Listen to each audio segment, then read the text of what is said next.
Сәлем қыздар, қалайсыздар? Біз бүгін өте оңай, тез әрі дәмді, жұмсақ болып шығатын шишка печеньесін дайындайтын боламыз. Ингредиенттер өте қолжетімді. Видеоны соңына дейін көріңіздер. Міндетті түрде лайк басып, комментарий қалдырыңыз. Каналға тіркелуді ұмытпаңыз. Барлық ингредиенттердің мөлшерін описанияға қалдырдым. Бұл жерде бізде ұн, какао, разрыхлитель, сахарный пудра, сары май, бір жұмыртқа, сұйық май және тұз. Алдымен сары майымыз бен сахарный пудрамызды жақсылап араластырып аламыз.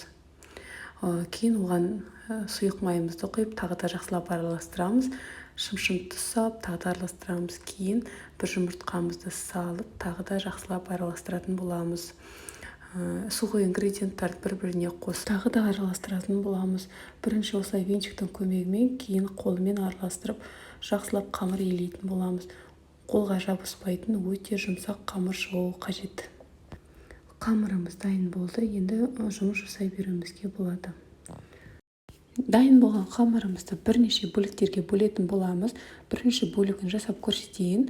Осылай алдымен бір кішкентай бөлігін алып, қолымызбен осылай сопақша пішінге келтіретін боламыз. Яғни шишканың пішініне келтіріп, кейін пышақпен немесе осындай шпательдің көмегімен горизонтальды сызықтар сызатын боламыз. Видеода көрсетілгендей.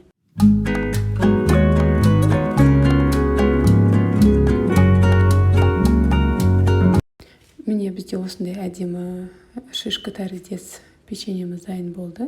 Осы пергамент төселген противеньге бәрін жайғастыратын боламыз. Барлық бөліктерде де осылай жасап шығатын боламыз. Қалауларыңызға қарай, бұдан да үлкенірек немесе бұдан да кішкентай етіп жасасаңыздар да болады. Бұл жерде менде шағын, онда үлкен, кішкентай да емес, 24 штуктай шықты.